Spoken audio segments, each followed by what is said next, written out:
Ce shiur est dédié à l'élévation de l'âme de Simi Simon Simcha Batlola Zichron Livracha, de mémoire bénie. Alors ta question est aussi, est-ce qu'il faut prendre en considération aujourd'hui les dangers dus éventuellement au réchauffement climatique? Il y a d'autres choses, on ne vous parle pas. J'ai un ancien élève un grand fouineur, il est en Belgique aujourd'hui. Il m'a écrit quelque temps que l'année passée, l'été passé, dans les Açores, je crois. Les Açores. Donc ce sont des îles volcaniques en plein Atlantique. L'année passée, il y a eu une activité tellurique et ils ont d'ailleurs vidé une île en complète. Ils ont cru qu'il y a un volcan éteint et tous les quelques centaines de milliers d'années, ils commencent à s'exciter. S'il y a vraiment une éruption, alors l'île peut complètement, une île peut sortir, l'autre tomber, et ça fait un tsunami, et toute la côte atlantique américaine et européenne, elle est tsunamisée. Alors pour finir, c'est arrivé à une excitation tellurique de 4,5 sur l'échelle de Richter, et ça s'est calmé, donc ils sont revenus, tout ça. Cette année, ça a recommencé, il m'a dit. Ça recommence. Et alors lui, il veut que ça monte, puis un beau jour, c'était censuré. Le site était le site qui, pour pas faire la panique, parce qu'effectivement, il y a... Donc, à mon humble avis, moi qui suis un grand branché sur la venue du Messie, je pense que cela a à voir avec cela, car c'est marqué que lorsque le Messie viendra, alors, le soir du Seder de la Gada, on verse du vin en rappelant les 10 plaies. Alors, on ne commence pas par les 10 plaies, on finit par les 10 plaies. En fait, 16 fois on fait comme ça. On cite un verset qui parle de la fin des temps. Et les gens croient qu'en fait on parle de choses qui ont lieu à la sortie d'Égypte. Vous allez voir que ce n'est pas du tout le cas. Donc c'est un verset qui est tiré de Yoël, que j'ouvre. Yoël, c'est un petit prophète qu'on appelle. Il y a 12 petits prophètes. Ils ne sont pas petits, ils sont très grands. Mais le nombre de versets est limité, petit. Yoël, c'est 4 de versets, de chapitres. Yoël, c'est 4 chapitres. Donc, on appelle les petits, mais ils sont très très grands. Et Yoël parle essentiellement de la fin des temps. Donc, toujours intéressant à lire, pour ceux qui aiment bien ça. Chapitre 3. Dam ve'esh timot hashan. Du sang, du feu et des colonnes de fumée. On n'a pas entendu qu'il y avait en Égypte, dans les 10 plaies, du feu et des colonnes de fumée. Une colonne de feu qui va devant le peuple d'Israël quand on sort d'Égypte. Mais on parle ici de plaies. Du sang, du feu et des timot hashan, colonnes de fumée. Et on parle de la fin des temps. Et je ferai apparaître des prodiges au ciel et sur la terre, du sang, du feu, des colonnes de fumée.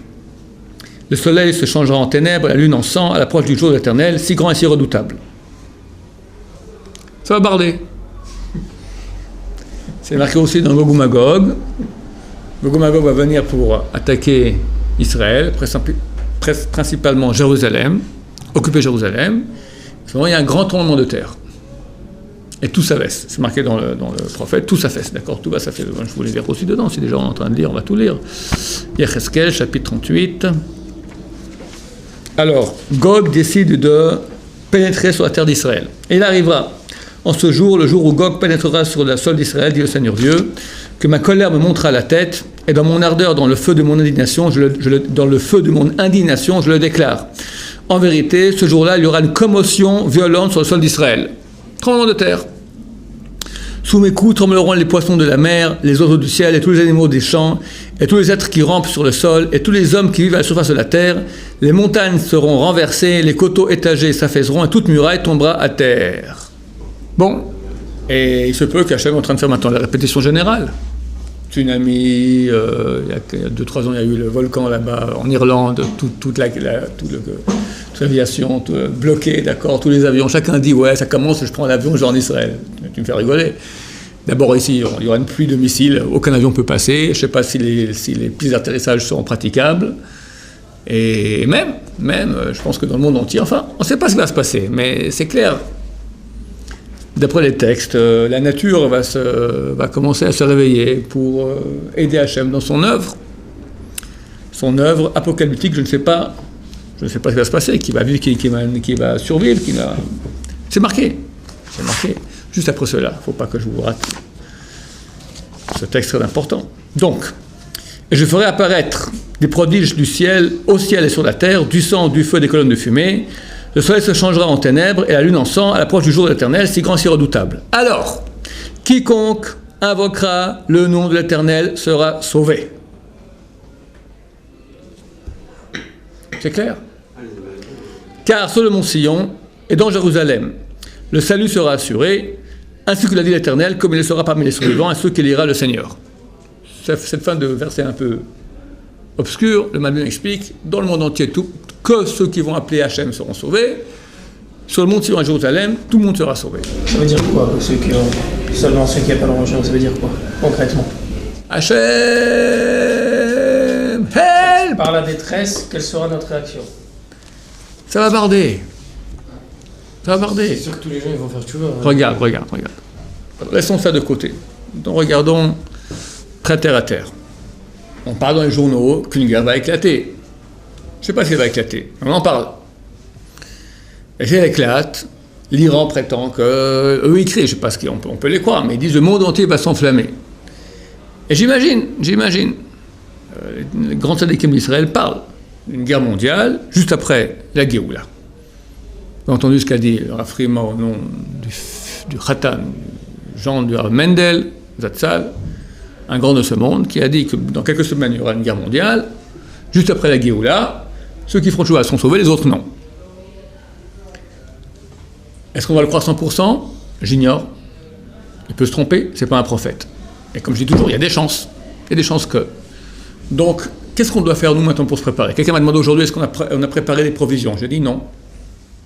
Masque à gaz m'a dit, mais pour vos élèves là-bas, les parents d'élèves qui vont appeler, et puis les touristes, ils n'ont pas droit à masque à gaz. Alors, qu'est-ce qu'ils font?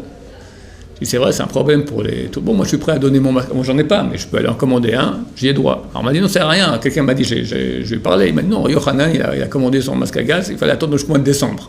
Il y a une pénurie de masques à gaz. Donc, de toute façon, on est dans la mouise. Le Rav Tzadka, un des grands de ce monde, a dit, on peut, c'est pas obligatoire, et Charles Ismor al Hashem, on peut compter sur Dieu. Maintenant, ça veut dire quoi? Ça veut dire que c'est la première chose qu'il faut faire. Si on parle maintenant de guerre de fin des temps, si on parle maintenant, qu'est-ce qui va se passer? C'est le dévoilement d'Hachem. Qui peut mériter de voir le dévoilement d'Hachem? Celui qui est branché avec Hachem. Pourquoi Hachem il fait ça? Hachem il veut une guerre, il veut... Quel est le but? La vérité se dévoile dans toute sa splendeur, qu'Hachem est le grand dirigeant de ce monde. Et celui qui a reconnu cela, et qui appelle Hachem, et qui devient serviteur, servile d'Hachem, il est sauvé. Les autres, ben Hachem, ils seront sauvés aussi, on veut que personne ne meure. Espérons que ce tzaddik se trompe. Mais les textes parlent de choses assez difficiles. En tout cas, c'est clair que le mal va disparaître. Donc, et dans le mal, on inclut tout le mensonge. L'argent, c'est quand même une des grandes histoires de ce monde, l'argent. Tout votre entourage, tous les gens que vous voyez maintenant, quoi, le métier, le diplôme, l'argent, encore plus l'argent, toujours l'argent, encore plus. Le monde tourne autour de ça. Que signifie le mot argent en hébreu? Kesef, argent.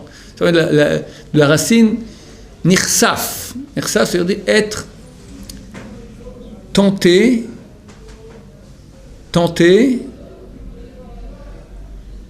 faussement tenté. Nirsaf, faussement tenté. Séduit. Hein? Séduit. L'argent, c'est un truc qui séduit.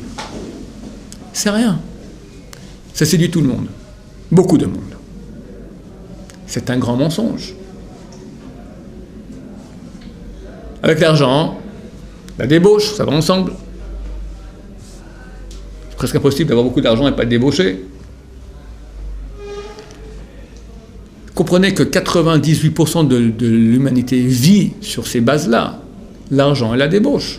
Qu'est-ce qu'il y a d'autre? Oh la mazelle, qu'est-ce qu'il y a d'autre dans ce monde? Quoi? Quand Hachem se dévoile, c'est paniquant. C'est paniquant. Plus le système économique, il n'y a plus de machin, toutes les bases sur lesquelles on tient disparaissent. Il y a Hachem. Mais comment ça se mange, ce truc-là? c'est une grande crise. Alors, il faudra être rapide. C'est marqué qui disent que l'intelligence, définition d'intelligence, c'est la rapidité d'adaptation aux idées nouvelles. Il faudra être intelligent et rapidement comprendre qu'il y a maintenant d'autres piliers de ce monde, Hachem, le vrai grand pilier de ce monde, et se brancher avec lui. Et c'est tout. Donc alors je ne dis pas de ne pas faire des provisions, faites des provisions, prenez des masques à gaz, faites tout ce que vous voulez. Mais l'essentiel, comprenez que ce n'est pas ça qui va vous sauver. Aucunement. Alors qu'est-ce qu'il faut maintenant quitter la côte américaine? Non, il faut faire tchouva. Il faut faire tchouva. Est-ce que vous venez en Israël? Non, il faut faire tchouva. Tu peux venir en Israël, viens. Mais si la Géoula ne vient pas, c'est pas la première fois qu'on a une fausse alerte, c'est la 10 millième fois. Hein? Alors, tu vas tout plaquer en France, venir ici et puis t'as rien. Mais est-ce que c'est se mettre en danger d'habiter là-bas? Si, du point de vue officiel, scientifique, terre à terre, rationnel, il y a un danger, il faut partir. Je ne pense pas qu'on puisse dire aujourd'hui, te demander à un rave et dire est-ce que je dois quitter maintenant, je ne sais pas, j'habite à Hawaï, j'habite la Floride, tu parles de quelle côte? Là, ici à Los Angeles, il y a Miami aussi. Miami, c'est est, Los Angeles, c'est ouest, d'accord. En 2 mots, est-ce que je dois aller habiter dans les montagnes? C'est-à-dire non, tu ne peux pas non plus, là-bas, il y a le volcan, le Yellowstone, d'accord? Un super volcan qui commence à s'exciter aussi, puis s'il éclate, alors toute l'Amérique est sous les cendres, 1 mètre de cendres, d'accord? Alors on va où? Au pôle Nord. Le pôle Nord, c'est en train de fondre. Qu'est-ce qu'on fait? En Israël, il y a des missiles. On va chez Hachem. On va chez Hachem. Est-ce qu'il faut préserver la planète? Enfin, c'est-à-dire être écolo aujourd'hui plus qu'avant? Écoute, si il n'y avait pas maintenant l'intervention d'Hachem qui va faire que le monde doit bientôt arriver à un certain achèvement. Et si Hachem, dans son plan, ça continue sans qu'il intervienne. Et dans nos mains maintenant, de détruire ce monde, ou au contraire de le conserver. C'est une obligation de le conserver, c'est clair. Maintenant, nous savons que c'est pas comme ça. Nous savons que les choses ont changé. Alors, est-ce qu'on doit maintenant aller détruire le monde? Non. On doit faire comme si Hachem ne va pas intervenir. On doit faire, effectivement, il faut faire attention de façon modérée, pas commencer. Quand j'étais petit, on a eu une fois, j'avais quel âge?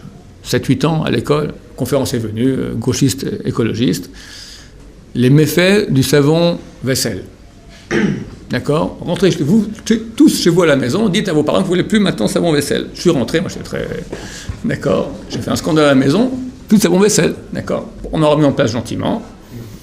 Et quand je suis rentré l'après-midi, on reprenait l'après-midi les cours, je crois que mes copains, ils n'ont même pas osé dire à leurs parents, du genre... Donc je ne peux pas dire maintenant aux gens, plus savon vaisselle, d'accord? Bon, essayez dans la mesure du possible, si on peut faire attention à la nature, il faut le faire, c'est clair. Mais ce n'est pas l'essentiel, parce que Hachem va intervenir. Il y aura l'époque messianique, il n'y aura plus le mal, donc il n'y aura plus la destruction de la terre. Donc nous, on doit faire en sorte qu'il y ait cette intervention d'Hachem qui se fasse en douceur, Berachamim, bien. Ça dépend maintenant de notre comportement, dans quelle mesure nous, maintenant, on prie Hachem, on a confiance à Hachem, on fait tchouva, confiance. Et qu'à la fin des temps, Hachem va prendre une corde et va commencer à secouer très fort. J'ai déjà cité ça dans un de mes cours, d'accord? Et les gens vont lâcher, il faut tenir. Lâcher. C'est marqué, ma femme m'a dit cette semaine, elle a lu dans les contrats hassidiques, que les 3 dernières heures avant que le Mashiach arrivera, il y aura une peur, panique terrible. Et les gens qui n'ont pas une émouna super solide, ils vont lâcher prise. Non, c'est faux, voilà. Je ne sais pas comment ça sera. Imagine maintenant que tu as 10 millions d'Iraniens qui viennent maintenant là sur Etbah el-Yahoud, égorgeons les Juifs. Il faut rester serein, hein? Non, Hachem pas tout ira bien. Apporte-moi Baba Metzia, Baba Kama, on continue, mais venez pas au Shiur. Ah oui, bon, ça va, là, on fait un peu de Torah. C'est pas ça qu'on va faire? Hein? C'est pas ça qu'on va faire? Teilim, c'est prière. Teilim, c'est le livre de prière à Hachem. Il y a une citation dans PA qui dit même l'ensemble de tout l'univers n'égale pas un mot de Torah. C'est vrai. Teilim, c'est Torah aussi. Début tout Torah, ça a été libre, Hein? Début tout Torah, ça a été libre, on peut étudier. Marloket. Marloquette. Le Racham de Vologine, il écrit, il y a un midrash qui dit que le roi David, il a demandé à Dieu que quelqu'un qui étudie Tehillim, donc lit les Tehillim, ça équivalent à l'étude des Mishnayot de Negaim et Ohalot. Les Mishnayot les plus durs qu'il y a parmi les Mishnayot. Donc ça équivaut. Le Racham de Vologine, il écrit, non. Parce qu'on voit qu'Hachem n'a pas répondu positivement. Ce n'est pas marqué dans le midrash qu'Hachem a répondu, je suis d'accord. Donc, le roi David a demandé. On n'a pas encore de preuve qu'Hachem il a accepté. J'ai vu un midrash qui dit que oui, qu'Hachem a oui accepté. Vous verrez que le Rabbi de Vologine n'a pas vu ce midrash-là. Donc, Marloc, l'étude de Torah a beaucoup de valeur, mais des moments où il faut réveiller la miséricorde divine. J'ai lu cette semaine, le beau-père de Rav Ben Abba Shaul, il s'appelait Rav Yosef Chaim Sharabani. C'était un étudiant de Torah, mais chaque dan, c'est-à-dire pas une seconde de perdu. Torah, Torah, Torah, Torah, Torah, Torah, Torah, Torah. Pas d'argent. Torah, Torah, Torah, Torah, Torah. Ses enfants étaient malades. Sa femme ne lui disait rien. Ne pas le déranger. La femme montait, descendait, pas le déranger. Puis la fièvre commençait à monter le son, il n'y a rien à faire. On n'a pas d'argent pour les médecins, on n'a pas d'argent pour les médicaments. Ça commençait à monter trop. Elle a appelé. Mais pourquoi tu ne m'as pas dit avant? Il court, il prend Tehillim, il s'est mis près de l'enfant. Tehillim, 1 heure, 2 heures, 3 heures, la fièvre a baissé, il a guéri. Mais il n'a pas dit, ok, je continue ma Gemara. Il a pris Tehillim.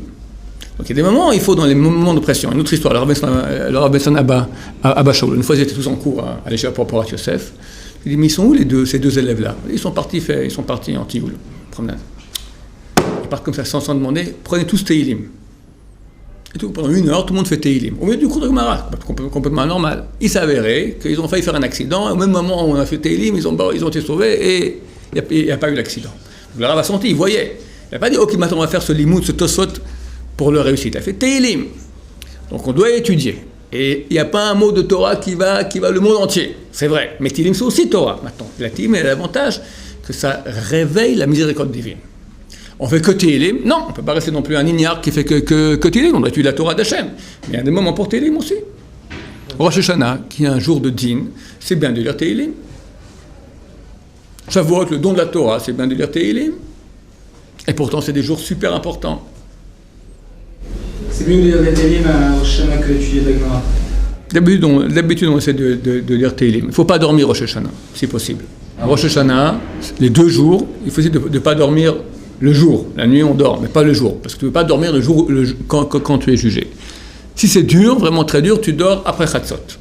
Si possible, essayer de ne pas dormir toute la journée. Ce qu'on fait d'habitude, on lit Tehillim. On fait tout le Tehillim le premier jour, tout le Tehillim le deuxième jour. On essaie du moins. Une fois, ils ont vu le Rav de Brisk. J'ai Tehillim. Je leur dis quoi? Tehillim. Alors de Brisk, c'était Gemara, c'était se casser la tête dans tous les sens pour comprendre la Gemara. Rosh Hashanah, le grand jour du jugement, Tehillim. Alors il leur a dit, oui, parce que quand je fais la Gemara, ça se peut qu'à un moment, je vais penser à autre chose. Et ce jour-là, maintenant, penser à autre chose, alors que c'est le jour du jugement, il faut que je sois entièrement, sans cesse, chaque seconde. Quand je dis Tehillim, chaque seconde, c'est Tehillim. Je ne sais pas si c'est la bonne réponse qu'il leur a donnée. Je ne sais pas si c'est une réponse vraie qu'il leur a donnée.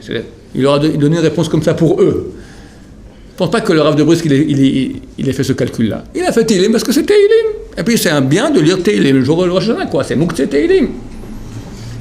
On fait Tehillim aussi. Maintenant, pas toute la journée. Quelqu'un a appris à Tehillim, le roi David, Tehillim toute la vie. Non, il faut apprendre tout le chasse Bavli, tout chasse au Shami, tous les Rishonim, tous les Poskim, et aussi Tehillim. Ça fait partie des différents. Maintenant, quand il y a un moment de pression, Tehillim, il faut Tehillim, il faut réveiller la miséricorde divine. Cas de maladie, cas de peut-être accident. Et j'imagine, quand à l'époque où ça va barder, dans les abris, sous les Shahab, c'est les missiles iraniens, Tehillim, Torah et Tehillim. Avoir confiance en Hachem, c'est une nouvelle dimension qui va arriver, spirituelle. Le monde terrestre va disparaître, il y aura autre chose, une autre dimension. Ce passage est difficile. Il faut être branché avec Hachem. Mais c'est sûr que c'est le dernier, l'Iran ça va être le dernier, ou si ça se trouve, ça va se terminer, Israël vont détruire les bâtiments rien n'est sûr. Iraniens, et après ça va être un autre ennemi peut-être. Rien n'est sûr, mais il y a de très très fortes chances. Et comme je dis cet exemple très souvent parce que j'aime bien, il marche bien, je dis si tu as une chance, tu prends l'avion maintenant pour rentrer à Paris. On te dit, il y a une chance sur 100 que l'avion s'écrase. Tu le prends? Non. Prends pas. Je veux dire, il y a une chance sur 5 que c'est la fin. Peut-être une chance sur 2. Une chance sur 1,2. D'accord? Il y a de fortes chances que ce soit la fin. On peut se tromper. Oui. Mais regarde ce qui se passe dans le monde. La Shoah, c'est pas un truc normal. Retour en terre d'Israël, c'est pas un truc normal. Le monde de la Torah qui est en train de grandir de façon extraordinaire en Israël. L'État d'Israël qui refuse aujourd'hui de donner encore de l'argent, veut tous se mettre à l'armée, ou refuse de donner de l'argent. C'était leur seule raison de vivre. Leur légitimation de l'État d'Israël de vivre, c'est qu'il y a de la Torah et qu'eux payent la Torah, ils sont pour la Torah. Maintenant, ils coupent ça de eux. Avant de faire une guerre avec l'Iran, mais je veux dire, c'est psychiatriquement soignable, je veux dire, c'est grave. Le type, il ne fait pas le rapport. C'est bizarre. Tu as une chance sur 100 que peut-être Shamil aide. Tu vois bien on vit des miracles extraordinaires dans les guerres d'Israël. Tu vas maintenant faire la guerre la plus dure que tu as contre l'Iran, que tout le monde panique, super. Tu dis, ok, maintenant on a redonné de l'argent aux yeshivot. C'est taré, excuse-moi. Taré le type. Taré. C'est pas normal. À mon avis, Hachem veut maintenant que les Réchaïm n'aient plus de mérite. La Torah continuera. La Torah elle est éternelle. Ceux qui soutiennent la Torah ont droit à l'éternité. Ceux qui ne la soutiennent plus, ils n'ont plus droit. Les vrais Réchaïm, ils disparaîtront. C'est clair. C'est pour ça que ça a lieu comme ça maintenant. Je pense. C'est mon explication personnelle. Je peux me tromper. C'est pas la première fois. Guerre avec l'Iran, ça fait peur. C'est pas une petite guerre de rien du tout. Maintenant, tu vois la Syrie, tu vois que l'Amérique veut peut-être rentrer. La Chine qui fait son apparition, la Russie enfin. Et les rabbinim qui disent. Les rabbinim ils parlent clairement. Je veux dire, ça fait beaucoup. Alors, on ne peut pas être certain. Parce qu'on n'est pas prophète. Mais il y a des chances. Il y a des fortes chances. Donc qu'est-ce qu'on fait? Aussi, c'est ça, aussi. Ça correspond au verset du Nard. Ça correspond à tout, ça correspond beaucoup. Alors vous dites qu'il y a une chance sur 2, ça se trouve c'est sûr, bien sûr. Parce qu'on peut. Mais qui dit que c'est peut-être dans 6 mois, peut-être dans 1 an, peut-être dans 6 ans. La date oui, mais avec l'Iran c'est sûr que c'est ça. Non, qu'on est maintenant dans le phénomène qui aboutit à la Géoula, c'est clair. Dans le processus qui amène à la Géoula, c'est clair. Quand sera la Géoula? J'ai bien dit que ça. Ça dépend de nous. Pour nous aussi. C'est nous qui le faisons venir. Il y a aussi une deadline. C'est pas. Aujourd'hui, il y a la tchouva. Le Rambam, il écrit, il y a une promesse de la Torah qu'à la fin de leur exil, Bnei Israël feront tchouva et immédiatement ils seront sauvés. Et tu n'as jamais eu un mouvement de tchouva aussi grand dans le peuple d'Israël. J'ai oublié de le dire, c'est une des preuves grandes. Qu'à la terre d'Israël va donner ses fruits. C'est une des preuves très grandes. Tu n'as pas, Rabbi Abba dit dans la Gemara, tu n'as pas de signe plus clair de la fin que celui-ci. La terre d'Israël qui donne ses fruits, qui donne ses fruits de façon abondante. C'est clair? Tout ça, plus ça. Alors. Comment on sait qu'il y en a qui reviennent à l'échouva? D'où on sait qu'il y en a plusieurs qui... Je veux dire, il y a 30 ans, ça n'existait pas un Baal Tchouva. Pas un. 30 ans, 35 ans. Pas un. Arachim commence il y a moins de 35 ans. Les deux qui ont fondé Arachim, ils ont fait tchouva la guerre de Kippour en 73. Ça a commencé leur tchouva. Un an plus tard, 74. 37 ans. C'est les deux premiers, deux. Après, ils ont commencé lentement, d'autres, une méthode, et les premières choses qui ont commencé, Or Samer, Torah Vemouna. Après, il y a eu un rapport, Gutman, qui est apparu dans le journal Modia, au mois de février, cette année, février-mars, qui prend 30 points environ. Combien de gens font Shabbat, combien de gens ouvrent un Tanakh une fois par année, combien croient en Dieu, combien croient qu'il y a une incidence de la pratique des mitzvot sur le futur du peuple d'Israël, combien croient, etc. Beaucoup de points comme ça. Et il compare aujourd'hui, il y a 10 ans et il y a 20 ans. Le Dr Steiner, responsable de cet institut étatique, d'accord, il dit c'est clair que ce n'est pas un phénomène de mode, il y a un changement extrêmement radical de fond dans le mouvement de pensée nouveau dans le peuple d'Israël. Complètement nouveau. Tout à fait nouveau. On sait que c'est un effet de mode, comment il peut savoir? Pardon? Comment il peut savoir? Un effet de mode, c'est quelque chose de éphémère, aléatoire. Tu vois, sur 20 ans, c'est clair. Il y a un rapprochement. Et c'est phénoménal. Tu lis les chiffres, c'est phénoménal.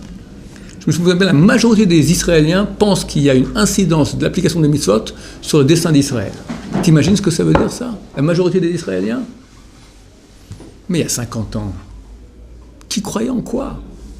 Il y a 200 familles religieuses en Israël, il y a 50 ans. 200. C'est tout. Et c'est un État socialiste. Socialiste. Athée. Ça a complètement changé. C'est un grand miracle qu'Hachem a fait. Énorme. Toutes ces choses-là, ça nous fait dire. Et je veux dire, cette année, j'ai encore plus de choix que les autres années. Des cas, mais complètement, des gens d'où ils viennent, de perpète les oies à la puissance perpète les oies. Ils reviennent. Tac. Parce qu'on entend aussi des gens qui se perdent. Et beaucoup qui se perdent. Regarde, qui se perdent, il y a toujours eu. Et c'est normal. On vit dans le monde du mensonge. On peut pas. On sort de 2000 ans d'exil. Très dur. Inimaginable de difficultés. 2000 ans d'exil dur physique. 2000 ans d'exil dur spirituel. Qu'est-ce que tu veux? Le boxeur dans le match, les vainqueurs, il a perdu quand même quelques dents par-ci par-là. Ben voilà, même chose. On a laissé des plumes, c'est clair. On laisse des plumes encore. Mais qu'il y ait des gens qui reviennent, ça c'est miraculeux. C'est nouveau. C'est un truc très très nouveau. À l'époque, avant un choix, on ne connaît personne. C'est-à-dire dès qu'ils partaient, ils partaient pour de long. Les gens partaient, on ne connaît pas de mouvement de retour. C'est très rare dans l'histoire juive. On ne connaît pas. Là, maintenant, c'est anormal. Complètement anormal. Et regardez vous-même. Pourquoi quelqu'un revient? Tu t'analyses. Qu'est-ce qui m'a pris? Tu vois qu'Hachem, il t'a pêché comme ça, il t'a amené ici. Tout ok, machin. Très simplement. Ça veut dire beaucoup. C'est sûr que c'est avec l'Iran. Génial. Ce que j'espère. C'est ce qui est écrit, non? Ce que j'espère. Et de oui. même avec. Il y a beaucoup de scénarios possibles. On ne sait pas lequel sera le vrai. Ce que j'espère, c'est que Mashiach viendra avant la guerre. On n'a pas besoin d'une guerre. Il y aura Gog ou Magog, tout ira bien, ni missile, ni rien du tout, et voilà. C'est ce que j'espère de Hachem. Mais c'est vrai que ça dépend de nous, et que ça se joue maintenant. Ça joue maintenant, c'est clair. Oui, on finit avec ta question. Vous avez dit que les rachats, ils seront passés. Je ne sais pas où est la barre. Qui suis-je pour pouvoir dire une chose pareille? Elle est vraie que nous on passe.